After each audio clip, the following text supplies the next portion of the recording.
welcome to Turn the Page, the official podcast of the Syosset Public Library.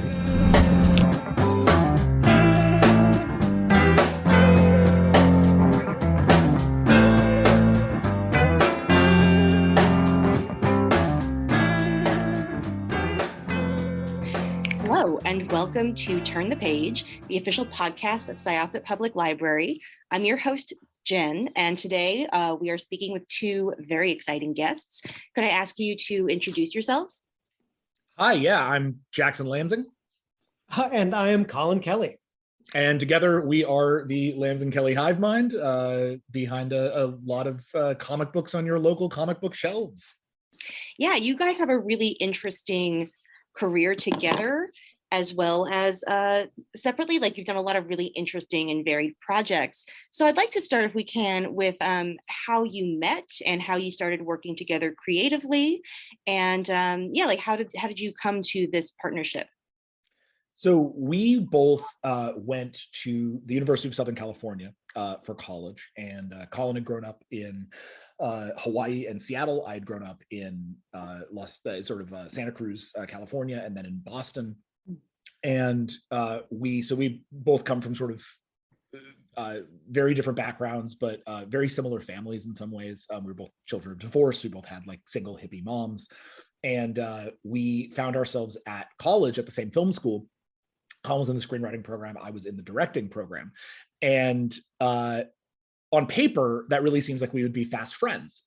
There's an easy collaboration move. There's all this stuff, and obviously we have a lot in common. Instead, I ended up becoming very good friends with Collin's very good friend, David Server. And the jealousy between the two of us over our mutual friendship with David became an initial pain point for us. So for the first, year of our relationship, we were effectively nemesis who were trying to outcool the other guy and be the cool dude of the two dudes. I think we were just peacocking for our buddy David's attention, and eventually we ended up in a writing group together, effectively trying to finally bring the final conflict as we proved who was truly the better creator. And unfortunately, what that led to was me reading Jackson's work and realizing the kind of heart and empathy and character at the heart of it. And I was reading Collin's work and realizing that you could tell these giant, scopy, $400 million genre films, these things that I would never have in a million years thought you could write. Yeah.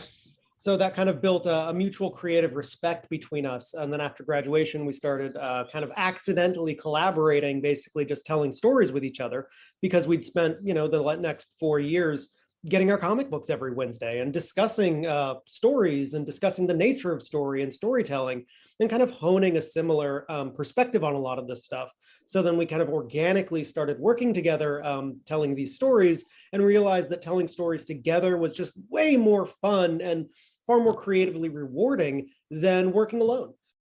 And so after school, we ended up going out onto a road trip. That was I think the big pivotal moment for us was we went on this road trip. On the way out, we were going to a music festival in Chicago, and on the way out, it was this was before podcasts or anything like that. So on the way out, we had to figure out something to do with our time. And because we're both storytellers, we ended up just kind of talking about movies and eventually breaking a movie. And then on the way back, and literally writing it out longhand. And then on the way back, we had one computer between the two of us, and we got ahead of schedule on our way back. And so we stopped at a small hotel outside Yellowstone and just worked on this script all day. We just took one day to let's see what happens if we co-write a script. And we ended up getting 80 pages done in that one day. We were what is this is wild. There's a spark here that is kind of insane.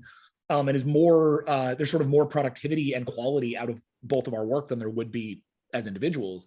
And so we came back from that road trip with our first screenplay, basically. We did a couple of months of revision on it and then sent it to an agent who had hip pocketed Collin, and that got our career started. I mean, we started taking meetings and going around LA and doing the screenwriter hustle. We sold a couple of things and did our kind of early 20s Hollywood dance, starting off of that. And because we started our career together, it kind of never made sense for us to then like go and split off and do individual stuff. Like we have individual lives and occasionally we'll do individual writing, but by and large, we found that the real sort of the emotional and the actual like physical pay dirt is a lot greater together. And so we built that out. And then when comics came calling, when we, because we were over in screen and television, which is a really tough place to be in your early to mid 20s, when you're not, say, like a staffer, and even there it's really tough. But we were out there, being asked to like sell $300 million movies, which was effectively impossible for us to do. Like it just was not going to happen, but we were out there doing it. It got really frustrating because you get to a point where you're like, no matter whether or not there's two of you and you can back each other up and all of that, nothing's getting made. And that's really tough for a writer because you're writing into a vacuum, and people, you go to you're hanging out with somebody new and they say, what do you do? And you're like, oh, I'm a writer. And they're like, anything I would have read? And you're sort of like, no, it's all gone into a vault on some production company shelf somewhere in Los Angeles. No one ever gets to see it again. Like, boo. And that was not super fun. So David Server, our mutual friend who introduced us, he and I had made a comic called Freak Show that had sort of gotten me a little bit of a connection in the comic space. And Dave didn't really want to continue as a writer. He became a manager and manages a lot of like larger level talent now. But I wanted to go write. And so when the next comic opportunity came our way, which was a book called Hacktivist at Archaea for Alyssa Milano, they came to us and said, hey, would you be interested in coming on board this? And I said, well, yeah, but can it be Collin and I? Because we've been doing a lot of projects together. I think it'd be fun. And when we got hired on that job, that was our first, book together. And we had such a great time of it and really learned how to do it that it became it sort of snowballed from there. And we've been a partnership ever since. Well, and to speak to the point of getting something actually made, at first it was an interesting new exploration in the medium, but then the fact that you write something, it gets drawn and then it gets released was a heady, addicting drug that, you can't really get over. Once you start having people actually be able to read and watch and care about the work you are doing, it's very hard to turn away from that. So, and plus, because we had that DNA of falling in love and talking about comics, it was a really natural fit. And once we started doing it, we kind of never stopped. That's really cool. And it speaks to something that I've often been interested in as an idea that, and it's, by no means a new idea, but that comics is not just a medium, but it's also a community, and it brings people together, and it like fosters creativity and all these connections and stuff like that. And that's super interesting to me. It absolutely is. And I mean, I think that's the thing that is really like, so is Hollywood. Like ultimately there, but it is a different kind of community that functions on really different goals, and it's fractured in a different way. Comics is a lot smaller, and the big thing that comics has that other industries don't is that the gatekeepers are a lot more accessible, and there are a lot less of them. So when you are trying to get something made, your barrier to entry in comics is a lot lower than your barrier to entry in film and television, where often it is about who you know or who has money or who your family is. That stuff matters a lot more in film and television than it does in comics. So when you're coming from nothing, like Collin and I both were, where we were not coming from Hollywood families, we had no connection to this industry, like we were, new effectively. We were able to come into comics and be able to operate on, I'm not going to say that it's a level playing field because nothing is. We are two straight white dudes. Like that's going to always put us at an advantage, and I can't ignore that. But as far as the larger, ecosystem was concerned, our barrier to entry in Hollywood and television, in film and television was a lot higher than our barrier to entry in comic books. And that let comics and graphic novels, which was a mutual passion of ours, really become a place for us to hone our craft, become stronger at what we do, and figure out what kind of stories were great for us to tell. So it's one of the things I love about comics is then you get to know everybody within that industry, and you have all of your peers, and those people are coming up at the same time as you are. And so we've gotten to watch as a whole bunch of incredible writers and artists have made their way from people that nobody had heard of, and we're just like our friends at bars, to now being these huge deals, running large scale IP, and writing these huge characters. It's a real trip. Yeah, it's really cool to me. And I don't know if it's unique to comics or you find it elsewhere, but I found that in comics, you have a lot of interesting overlap between like colleague relationships, but that are also sort of like fan relationships too, right? Like you can be colleagues and even coworkers sometimes, but you can also be fans of each other and just like the different layers of connection that kind of exist in these spaces. There's in any creative field, there's going to be, hurt feelings. There's going to be people who get the job that you want. But by and large, I think because comics is so small, there's a real no jerks policy. And if you are a jerk, you will get that reputation. Now, sometimes the talent is too much to ignore, and you can get away with being a jerk, like in any industry. But exactly because it is smaller, because it is this community, it's really easy to be excited for other people. And especially when there are these people who we came up with now getting these really cool jobs, or just, really anybody. It's a great story if it's your first book. It's a great story if you're 50th. As long as you continue doing cool work, it's really exciting to be able to be a fan. Because that's what we are. First and foremost, we are fans of this. It just so happens that occasionally we get paid. Yes. Yeah, absolutely. Let's talk a little bit about this sort of like transition, or like this, the fact that you have worked in screenwriting as well as comics writing. I'm really interested in the relationship between the two. Did you find that your experience as screenwriters inflected your approach to comics? And then also vice versa, do you think that writing comics then changed your approach to screenwriting? So 1,000%.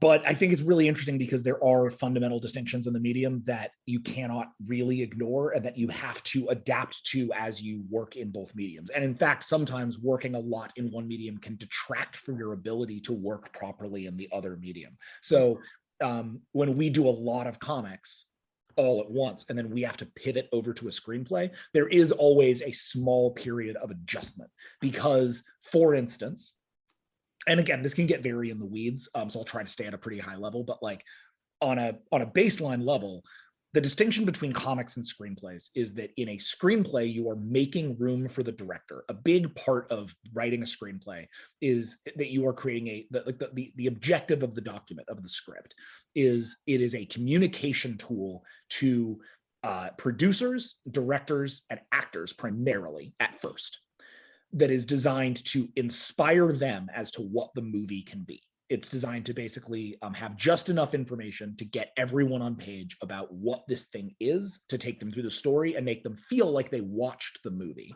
right? Even though they have not. And that means leaving room for what the camera's doing, leaving room for what the soundtrack is doing, leaving room for actor choice. And not really filling in all those gaps, not being as specific as you might be if, say, you were directing the movie. On the flip side, in comics, you have one person really that your script is directed at, which is the artist. The artist is the entire objective for the script. Yes, you're getting it through an editor first in like corporate comics, so Marvel or DC or somebody, Valiant, they will read your script and will give you notes and go through that whole process with you, but they aren't the actual intended target. The intended target of the script is your artist. So when you're doing that, the script can be a lot more informal. It can be a lot more like, hey, here's what we're thinking about. You can do whatever you want.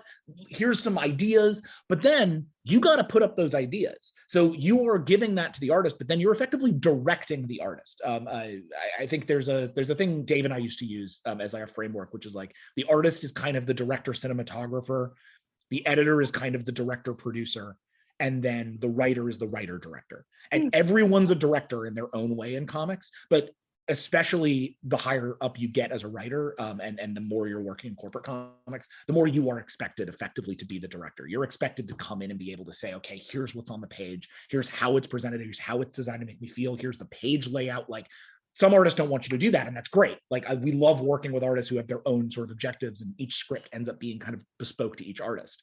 But you're really just you're getting very specific and really pitching a lot of ideas and getting the artist on page, as opposed to a screenplay where you're kind of trying to get out of a lot of that specificity and instead stay on a high level and involve people emotionally and pull them along the story and inspire them about the way they might execute on that scene or that shot or that score or whatever. So the actual objectives being different means that sometimes when we come back from screenplays or come back to screenplays from comics, we might overwrite. Right? We might sit there and add too much direction. There might be too much stage direction. There might be too much specificity because what you want is not to have a screenplay that tells you exactly how the movie is shot. You want to have a screenplay that inspires a director to shoot that movie in a great way. That's sort of to me, that's the distinction, I think. Yeah, that's super interesting. And that makes a ton of sense to me. And I've even been really thinking a lot about how even writing different comics sort of requires different rhythms and stuff like that. Like in the past, so I've co-authored a webcomic and then I co-authored a graphic novel with Sophie Goldstein. And writing a webcomic was a totally different rhythm than writing a graphic novel was. Like the beats land in different pages and you have to think about like page turns and you have to think about like all these different sort of like the shape of the comic. And, so it is super interesting to me the way that like different kinds of writing can have these differences and then these other, similarities. So it also, I think it also pivots from tone to tone. That's a place where, Collin and I work in several different, I think, tones in terms of our work. I think that's one of the benefits of a partnership to some degree is that we aren't easily pigeonholed from like a writing perspective. We can write something as sort of punk rock and free and joyful as like Joyride, and then we can turn around and write something very abstract and a little bit more, for lack of a better term, like poetic in something like Zojacon. And then we can find, and then we might be rolling in to write something that feels very real and very grounded and very character oriented like Hacktivist. And all three of those tones live in our work, and we kind of pivot between those tones and figure out what those do. And then those tones demonstrate a different layout. They demonstrate a different amount of dialogue on the page.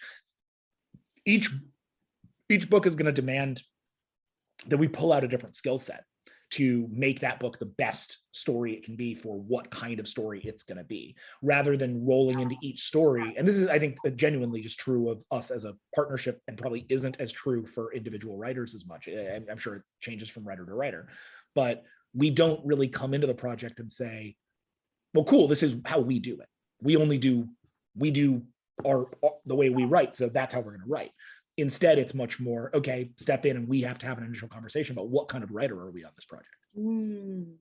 Like we literally have to calibrate the brain externally before we execute the thing internally. That's a great transition for me, because I want to start to talk about your books that are coming up. And I'm wondering, is there a difference to your approach when you are writing something that's an original creation and when you are writing something that is somebody else's IP? 100%. There's a lot of different tools that are used. Obviously, when you're working with an IP, you have to be building off of a legacy of the character. You have to approach it with the respect that it deserves. You need to look at where it's been so that you can kind of track a course forward that is going to be interesting and innovative and engaging, because you can't really, there's no point in playing the hits. That's occasionally something that, it's very, if you let me back up, I guess, a second. One of the things about licensed books is we realized early on, here, everyone, lean close for a secret. It's all just fan fiction. All you're doing is taking the thing that you love and then saying, wouldn't it be wild if blank meets blank? And the answer is yes. The first book we did of, big two books was a book called Batman and Robin Eternal. And on our very first issue, we had Tim Drake and Jason Todd jumping through a window, and the window shatters in the shape of a bat. And then they fight Bane, because literally, why not? Yes. And we were like, can we do this? And our editor looked at us and was like, yeah, guys, you write the coolest thing possible at all times. This is literally the job. It was a wild moment of realization. However, it's also really easy then to just kind of, as I said, play the hits. You can do the thing that is very cool. And it's very easy because it's a crowd pleaser. they always want to see that. So it's an easy shorthand to deploy. The tricky thing then is taking what everyone knows and then innovating and turning it into something new that feels familiar, but which is actually something they've never seen. And that is incredibly important for Big Two Comics because, otherwise you're just rehashing the past. And one of those things, perhaps you might say that some of our books might be more successful if we just wanted to rehash the past, but we don't. That's boring. That's creatively dull. That's creatively, inert.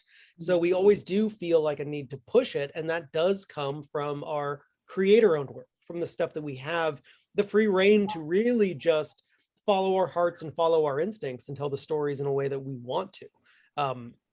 And because of that, when we do bring our energy to Big Two Comics, I think I heard earlier that you're a fan of Kang. There's a way to do these books that is very expected, but that's boring. So we really got to bring that creator-owned perspective to everything you do, which is to tell the best story possible and also utilize the characters in a way that is always real and authentic. So I think that's to some degree that is the real, I think, distinction and the marker between writing our Big Two books or like a licensed book and writing a creator-owned. It is not enough to play the hits for sure, though it's great to be aware of them. But something that I think we've learned, because I do not think that we've had a straight line, or I don't think it's been a straight horizontal line of quality since we entered Big Two Comics. I think we got into Big Two Comics and we learned, and we've gone on a steady increase, I would hope, of getting better at this, and for people to kind of see what we can do there. Because when you do start off, there is a real part of you that wants to just stay safe. It's like, if you're writing Batman, get the Joker in there quickly so that people know you're doing the thing that is safe and expected and understandable, even if you're doing it in an exciting new way. At least get in there and do the thing. But something that we learned in large part from people like James Tynion, who were big proponents of us when we started. He was our first boss at DC. We worked on Batman and Robin Eternal with James. He was our showrunner on that book, and he was a friend of ours before that. I mean, we worked together at Boom Studios when he was doing The Woods and we were doing Joyride. And I always really thought he had a great framework for this, which is, yes, come in and use some of the stuff that people know, because they need to. People are picking up Batman to get Batman, so they want to get some Batman, so make sure there's some Batman in your Batman, right? But at the same time, it's really important to add new toys to the toy box. And that's a financial decision, obviously, because you get royalties and all that kind of stuff, which is great. But it's also very much a creative decision, which is, it makes it start to feel more like a creator-owned for you. You get to step in and say, oh, I'm bringing in this guy and this guy and this guy. So if you look at say, James's Batman run, he's bringing in Clown Hunter, and he's bringing in Widowmaker, Orphan Maker? Ghostmaker. He's bringing in Ghostmaker. He's bringing in Punchline. He's bringing in these characters who are his, who, yes, are based on other frameworks. They're based on like a Ra's al Ghul framework, or they're based on a Joker framework, or they're based on a whatever. But they're a great new opportunity to come in and try to do your own thing inside the context of the thing as it exists. And so as we've gone into 2022 and in kind of a new era for us of Big Two Comics, where we are not playing second fiddle or kind of like doing a like side gig, we're taking over large characters and trying to really like live where they are and trying to live up to these runs that inspired us. We are adding a lot of new toys to the pot. Batman Beyond is mostly new characters. Our Captain America run is mostly new characters. Our run that we're just completing right now on Harbinger, it's mostly new characters. When we came in on Star Trek was very much an objective of trying to take about half new stuff, maybe 2/3 new stuff, and then take 1/3 stuff that we felt was left on the floor that could be really interesting, and try to develop that out and do new stuff with it. By the time that we were done with the Tholians and with Gary Seven, they very much felt like our creations, even though obviously they were not. I think that's what we try to get to now in all of our work, is try to find a way to make it, even when it's a legacy character. I think if we come in and just play with the toys that are on the table, some writers are excellent at that, at not bringing necessarily new creations in, but rather really playing those characters as they live. I don't necessarily think we're those guys. I think we have a real benefit in bringing new characters, new frameworks, and new kinds of stories to the table. And those aren't always going to hit, but a lot of our creative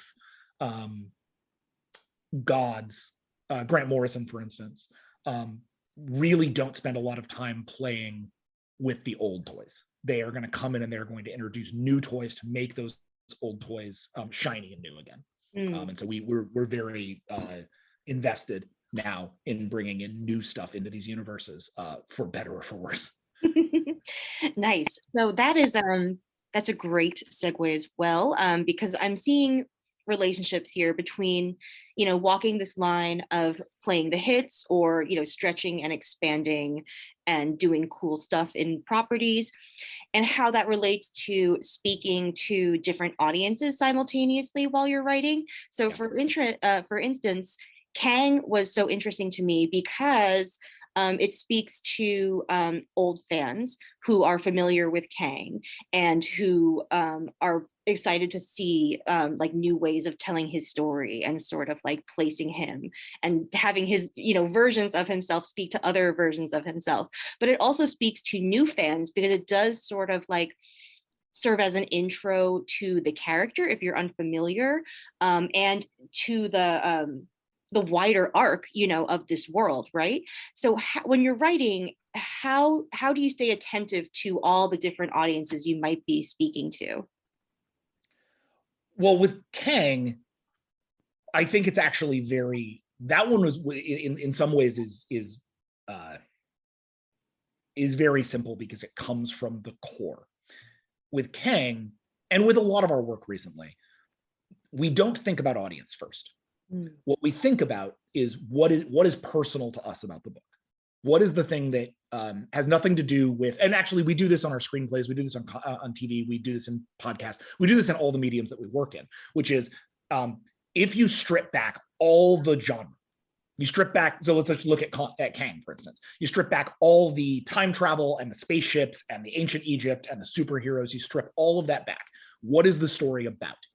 It is a story about, effectively, it is a story about abuse and about abuse cycles and about cycles of violence and how our own cycles of violence feed our next cycles of violence and how it is hard to step out of cycles of violence established by our parents.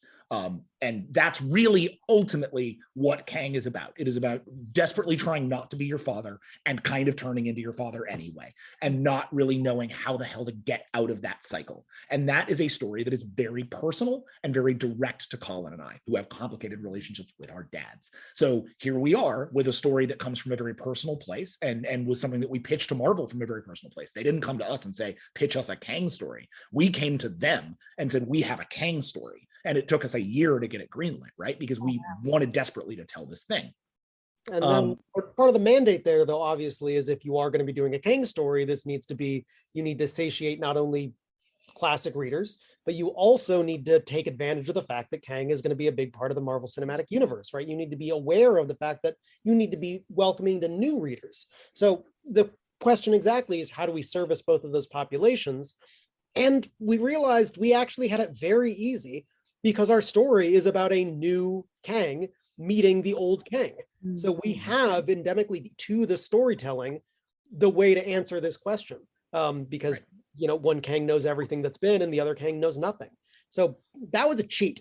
Like we stumbled into the way that the story organically wanted to solve that very question. But I also think, it speaks back to your earlier question about the difference between our licensed work and our creator-owned work. That is a personal story that absolutely could have been a standalone creator-owned, black box story about a young man meeting his father and being twisted by that, that influence, by that corrupting influence. But instead we layered it into a superhero book because we found the perfect character to speak on it. And I think there's a really important piece of information for any young writer out there, which is that you are filled with good ideas. You do not have just one story to tell. So when you see an opportunity, take it. Take that great story and deploy it somewhere where other people can fall in love with it too. Because if you have a story that doesn't get read, do you have a story at all? Right? It needs to happen. So that one was particularly easier than others. Now, you want to talk about complications, we can look at Batman Beyond, or more importantly, Captain America, because with Batman Beyond, obviously there's something the fans want, and we nuked it. They want Bruce Wayne, they want old Bruce Wayne talking to young Terry McGinnis, guiding him into the future. And our mandate there personally, internally, was nuke that. Let's make Terry grow up. Let's take the net away from him. Once again, a story about fathers and sons. But this time, let's snatch that father figure away from him. So rather than learning that he needs to, grow past this, it's that he needs to embrace the idea and all of the things that his father was there to teach him, but then move forward and become his own man. Terry is the inverse of Nathaniel Richards in a lot of ways, because he takes that same kind of, air quotes, cycle of violence, and then learns the best possible lessons from it and becomes the best possible version of who his father wanted him to be. The two books sit really interestingly side by side in a way that we really, really appreciate and love. And I think because we are true to the core of Batman Beyond, we respect the shit out of Terry and his journey. I am 100% positive that the fans are going to really be on board with where we are taking it. We're respectful to them. We are respectful of the things they love, and we are respectfully taking it out back in the woodshed and putting it down like a dog. I think that, to me, that's the true, like, that to me uncovers the baseline of how there really isn't a distinction between corporate comics and creator-owned. At the end of the day, at all times, all we're trying to do is tell a personal story that we think is exciting, that is going to use the toys available to tell the most exciting story for fans. And maybe that story is exciting, quote unquote, because it's literally exciting, because it's whiz, bang, punch, kick superhero comics. Or maybe it's exciting because it disassembles something like Kang, or it disassembles something that hasn't really had its time to be disassembled, where you have a story that, like, it's not like we're coming in here and saying, oh, Kang is caught in cycles of violence and that's revelatory. No, that Kurt Busiek wrote about that in Avengers Forever. Like, that's been going on for 30 years. People have known that this is the core of Kang, but there's never been a time to sit there and look at it from a very personal, character-oriented perspective. It's always been in the background of these big events. So here was a chance for us to come in and tell the story that we would. It just happens that when you bring in your foil, it's going to be Doctor Doom, or when you bring in your complication, it's going to be the Fantastic Four, or whatever it is. Like, those things come into the story because you're writing in a shared universe. But if you were writing in a creator-owned universe, you just make them up. And they would have different names and different faces, but they'd effectively have the same story value. It's just when you're doing it in comics, there's that recognition of, oh, look, it's him, which is sort of just how these, like, comic systems work. So it's fun, because I think it used to be that we had very different objectives in terms of our creator-owned and I think the more that we've, and maybe it's just that we haven't done creator-owned in a while. Because truthfully, we haven't done a creator-owned book since ZojaCon. But because we've taken a big break from creator-owned, we've had to figure out how to get that same objective and that same feel and hopefully that same kind of art out in the big two. And that's been a real challenge, and one that I think has been really fun. Yeah, it's really cool to me that you can obviously working with other people's IP creates certain kinds of constraints, but it's really neat that you are still able to bring like your own stable of themes and perspectives and interests and skills, to them, so that it does sort of like, there's still room to sort of like assert yourself as an artist. It's almost reminds me of like writing a sonnet, right? Like, you have a shape that you have to fill, but you can fill it with whatever you like, That's a really good metaphor. And I mean, and I think effectively that's the credit to the editors that we work with. That's because we work with editors who come to us because they want something from us, because they know what we're going to bring. When Dave Wilgos brought us on to Batman Beyond, he brought us on because he knew, like, it wasn't a thing where we were pitching it off. He called us and said, this is yours if you want it. Do you want it? Is there something to say here? And then we had to go back to our corners and figure out, okay, do we have something to say? And when we realized that the thing we had to say was Terry McGinnis year one without Bruce Wayne, what does that look like? And brought that back to DC, and we know that's a risk. They could easily look at that and say, well, no, part of the sandbox, part of the sonnet structure is Batman's in this, Bruce Wayne's in this, so don't blow up the structure. But instead, they were able to look and be like, that's actually not the structure. That's just a part of the story that the story can pass by, and we can move on to the next phase. Very cool. So let's talk about your Captain America books, because you have 2 books about 2 different Captain Americas. And what was it like working, because we have Sam and then we have Steve. Yeah. What was it like writing 2 different manifestations of the same character at the same time? So we're not.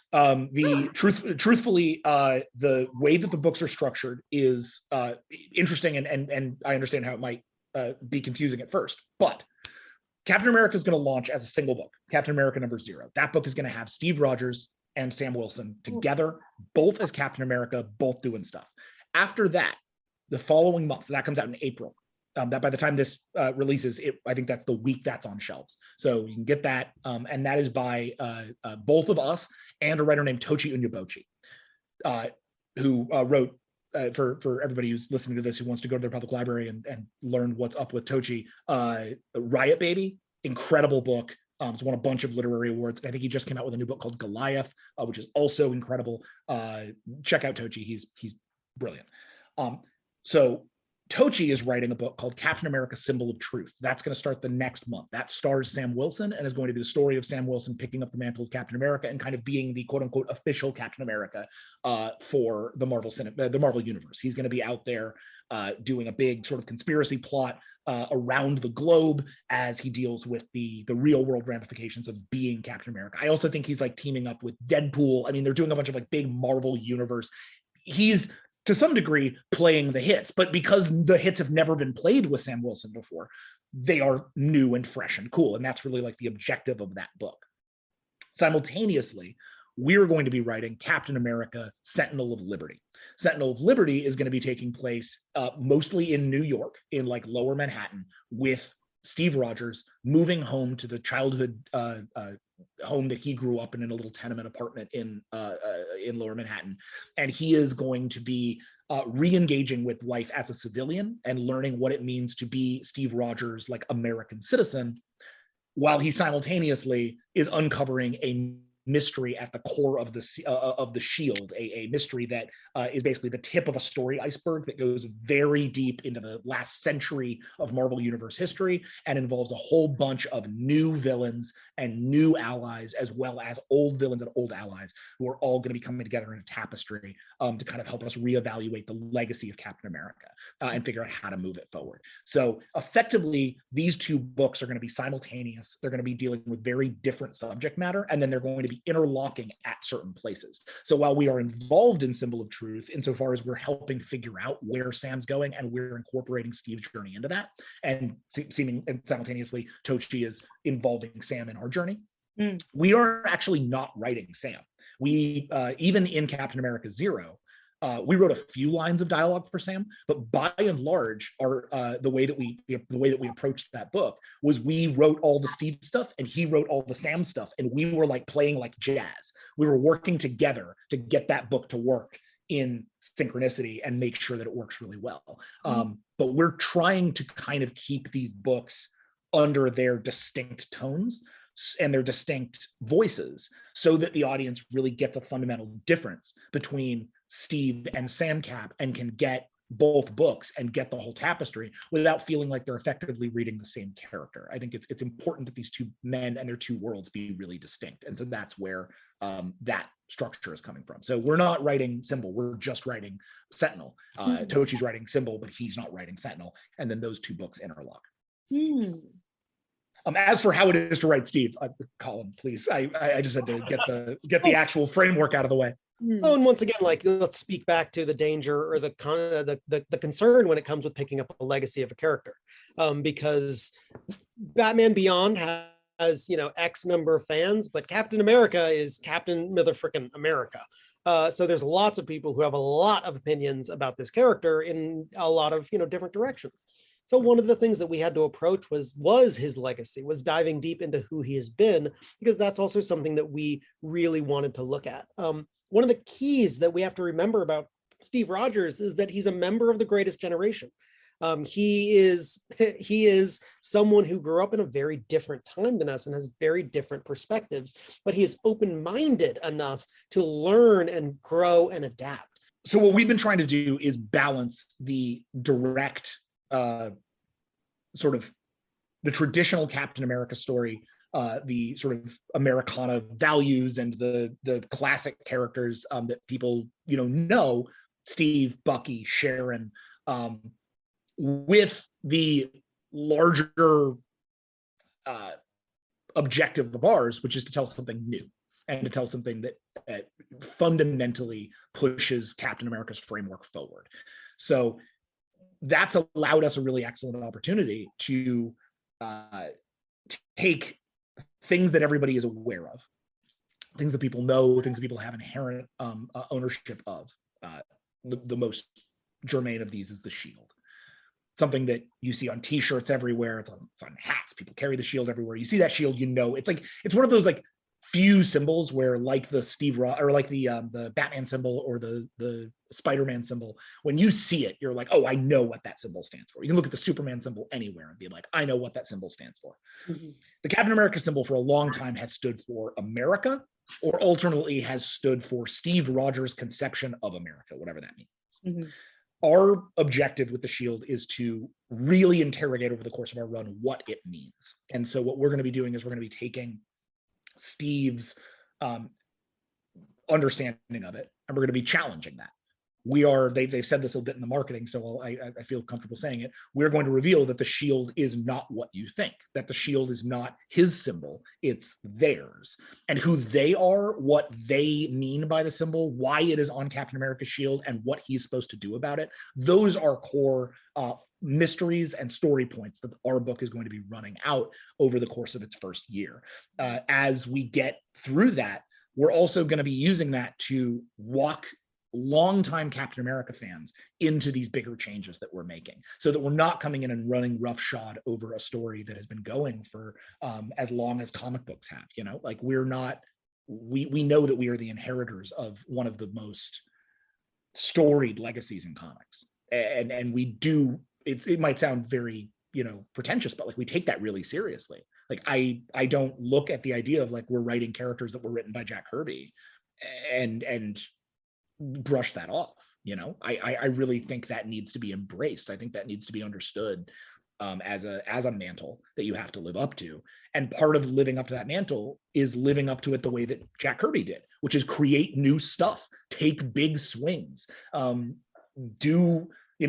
When Arnim Zola first showed up in the early Captain America books in one of Jack's issues, he loudly proclaims himself Arnim Zola the biofanatic before within 20 pages summoning a ancient eternal style robotic machine from under a swamp where it can destroy Captain America. They are not these are not books that are playing on like the subtle grounded nature of American imperialism. Like these are books that are big, mad science, madcap superhero stories. Mm-hmm. And so while I think for a long time, the last over the decade, really the last 2 decades of Captain America stories have been very focused, really almost since 9/11, have been very focused on what America means, what America is, what injustices America is either preventing or is participating in, and looking at how we deconstruct America using Captain America.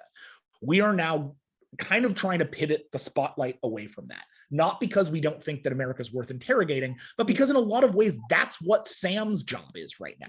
What we need to be looking at is Steve Rogers and the Captain America legacy. Let's look at that, figure out the kind of injustices that has been involved in. Let's think about the kind of conspiracies that has been involved in. Figure out the way that Steve needs to not just stand for Steve, but needs to figure out a new conception of the shield, figure out a new way to do his business, figure out the next generation of Captain America stories.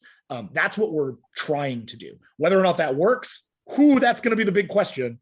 We are taking big swings on a big character on our second Marvel Comics project. So, this is a risk for us for sure, but it's one that I think is really exciting and one that is made maybe all the easier by the fact that Steve Rogers is one of our favorite characters and has been since we were kids. And so being able to stepping into the book with him at our back makes it all a little bit easier because he is a character who speaks to you. You know, he is not a character who like lets you write stuff for him he wouldn't say. Like he's a very opinionated character, and we don't work with a lot of those. Like I feel like you can generally shape characters the way you want to shape them, but so far Steve's done what Steve would do, in my opinion. That's really where it's been. He's a very natural character to write. That's awesome. Well, I'm very excited to see what you and Collin and Steve have done.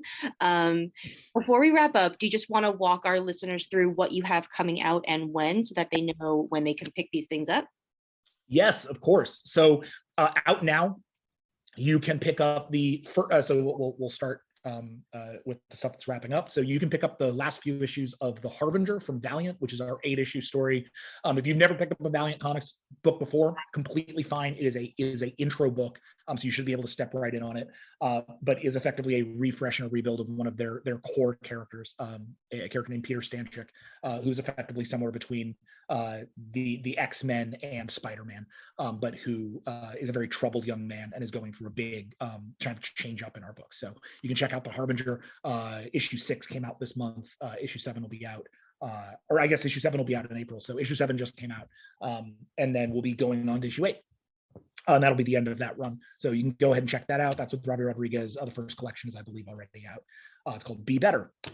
We have Batman Beyond out. Batman Beyond #1, Neo Year #1 is out in stores now. You can pick that up. That's with art by Max Dunbar and Sebastian Chang. A bunch of really beautiful covers. So really worth checking out there. And you can get in on the #1. Captain America #0 is out from Marvel Comics, art by Matthias DeLuise, and with writing by the two of us, as well as Tochi Onyebuchi. We've also got we have coming up in a couple of months, Aquaman and the Flash Void Song, which is a 3-part Aquaman Flash team up. I talked a little bit in the earlier about how we work in different tones. This is our big Silver Age, light, fun, crazy romp of a book. We're not trying to get too deep. We're not trying to like deconstruct anything super hard. We're really just trying to engage in some good old-fashioned big budget storytelling. We think of it as like Independence Day for the DC universe. It's just this big, goofy blockbuster story, and we had a lot of fun with it. The art is by a guy named Vasco Georgiev. It is mostly a showcase for Vasco, who is a new artist who we just think is a genuine superstar in the making. So we're so excited for people to see what we're doing over there. That's another new character, by the way. The Void Song, which is the villain in that, is a whole alien race that Collin and I have created with the objective of bringing a new kind of flavor to science fiction at DC. So really excited about that. Fans of Green Lantern, check that out. I think you'd be really into that. Fans of like, you know, Roland Emmerich movies, you'll have a lot of fun. So those are all coming out from Marvel and DC and Valiant. In terms of the graphic novel side of things, we have Dark One out from Vault Comics. That is our collaboration with Brandon Sanderson, the famed fantasy author. Brandon created a world and then gave it to us and said, tell a story inside of it. And it was a brand new world that no stories had ever been told inside. So it was quite the honor.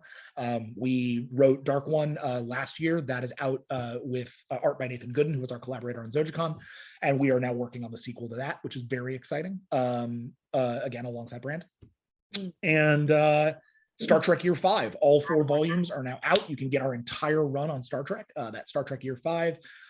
There are 4 volumes. They're all some of the proudest work we've ever done, with a whole room of like amazing writers. Brandon Easton and Jody Hauser and Jim McCann and Paul Cornell all came in to tell stories inside that room with us. It's the closest thing you're ever going to get to the last season of Star Trek, the original series, and we feel just incredibly honored to have been the showrunners on that.